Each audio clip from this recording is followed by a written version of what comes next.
The Witcher is back with Season 4 of the show, and with Liam Hemsworth taking over from Henry Cavill as Geralt, this season was one that was going to go in one of two directions. It would either maintain the quality from when Cavill was in the role, or it would become an all-out mess and would merely resemble what it once was. Well, I'll be answering that question later on in the video, so stick around. But with the ending of the final episode jeopardizing Geralt's mission of finding Cirilla, and Ciri coming face to face with my favourite character of the show so far, Leo Bonhart, her situation ended up far worse too.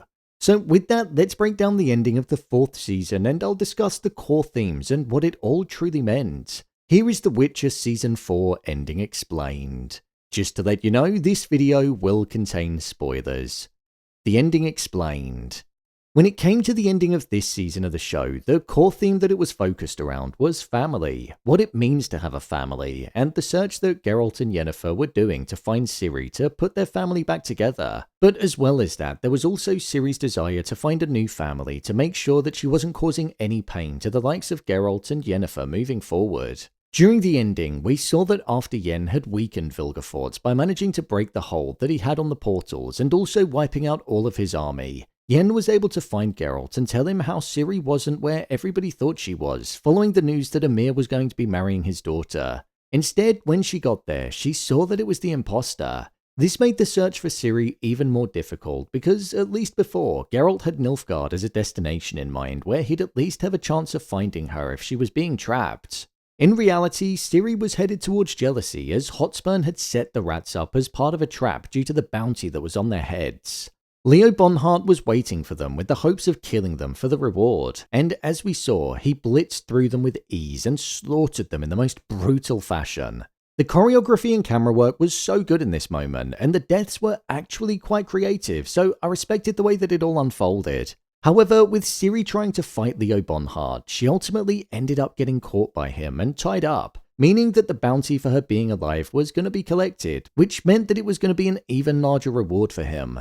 With him killing Ciri's new family that she essentially merged with in this season of the show, I don't think it's going to go as smoothly as just collecting the bounty in the next season.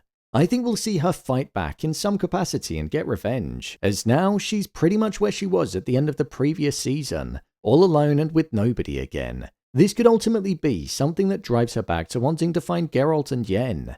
When it came to Yen's ending, following the Battle of Monte Calvo that saw many of the mages lose their lives and also pretty much all of Vilgefortz's forces diminished. With the portals being out of Vilgefortz's control, Yennefer was going to be going on the offensive and looking to find him and kill him for good. Vilgefortz's reason for going after Ciri was because Ciri's bloodline allows her to collapse space and time within this planet, but also other spheres. Vilgefortz essentially wants to drain her life force and use it for himself, essentially making him an even more powerful being and somebody that would be extremely difficult to defeat. We saw glimpses of it in action in one of his visions when Yen went inside of his mind, so I wonder if that's a hint at what's to come in the future, meaning that he's going to get his hands on her, or if that was just merely a thought process of what he would do. Then when it came to Geralt's ending, throughout the entirety of this season, he was looking for Ciri and Yen because he had this desire to feel part of a family again. That was when he was at his happiest, and with Vilgefortz destroying that in Season 3, it sent him on his quest of bringing everybody back together. Along the way, he met a group of individuals that he never would have usually associated himself with, and they joined him on his search and were putting themselves on the line for him, as he was for them. This was something that connected to the core theme of the show, as by the end of the season, we saw that he was viewing them as his family in a completely different way, showing that families can operate in many different forms and contain many different types of individuals, but it's that feeling that people have when they're together that brings that essence of home. Geralt was under the impression that Ciri was being kept in Nilfgaard with Emir, but once he found out that she wasn't, it then led the group to head towards the Druids, but whilst on that quest, they found themselves locked into a battle between the Nilfgaardians and an army led by Queen Meve from the Kingdom of Lyria and Rivia. With Geralt fighting on her side and defeating the Nilfgaardian army, we saw that she was thankful for what he did and knighted him, making him Sir Geralt of Rivia. This meant that he essentially swore his allegiance to Queen Meve in the days ahead and for all time, meaning that he basically jeopardized his own mission of finding Ciri, because now if he left the Queen then it would pretty much be seen as an act of treason, so he's gonna have to navigate his way out of that issue now. That's not actually the only issue that Geralt has moving forward though. This is because Emperor Emir has now set out on a mission to kill Geralt because the prophecy of the child that he would bear with Cirilla was taken away from him when Geralt saved him as Duny. When that happened, that child then ultimately became Geralt's destiny. So the way to destroy the parallel destinies and to reclaim it solely for him was for Geralt to be killed. A quest that we're probably going to be seeing taking place in the final season. My thoughts on Liam Hemsworth as Geralt. With Henry Cavill stepping down from the lead role and walking away from the show, and Liam Hemsworth being brought in, it was a bold move for the show to continue, especially when Cavill has been the face of the show for so long.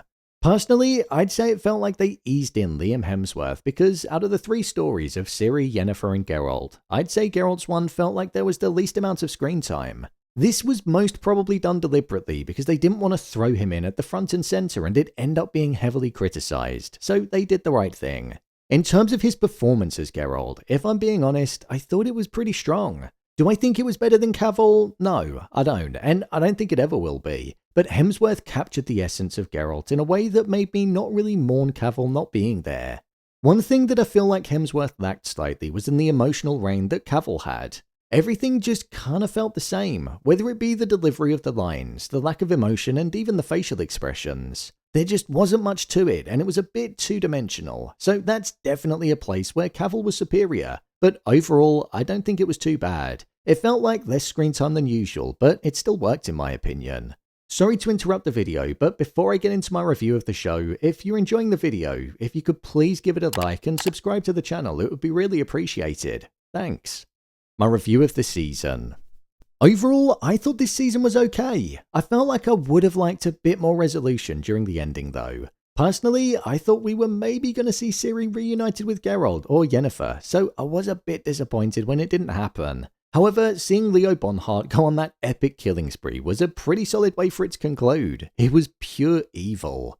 Ciri does feel a bit nerfed at the moment, and I don't quite understand why. Maybe she wants to forget the old her, but I just found myself wanting to see more of her fighting ability. In fact, when it came to the rat storyline, I didn't mind watching it unfold, but I just found it all to be a bit over the top and like I was watching a theatre show rather than a TV series. I wasn't really a fan of any of the performances of the characters, and some of them were the weakest in the entirety of the show, so when the characters were killed off, I didn't actually mind.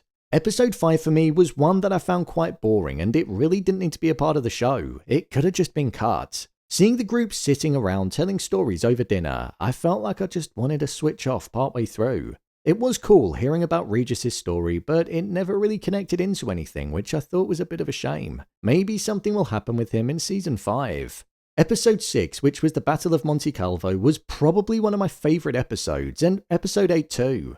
The battle scenes are probably my favourite moments in this show because they're just so well choreographed and they're exciting to watch unfold. I thought the chemistry between Geralt and his crew was probably the strongest chemistry that we had in the show, and all of the individual identities coming together and capturing that essence of family was something that really cut through, and I feel like the show wanted to put that at the forefront, so it was successful in doing so. Whilst the story was interesting to follow, I did think it was pretty straightforward when it came to the storytelling. It was just 3 different characters meeting people and going on a quest, so it felt like it did become just a little bit repetitive by the time we got to the final episode. I am intrigued to see how the 5th season is going to bring this franchise to a close on Netflix. I reckon it could be the biggest and contain even bigger battles than what we saw in this season. At least that's what I'm hoping for.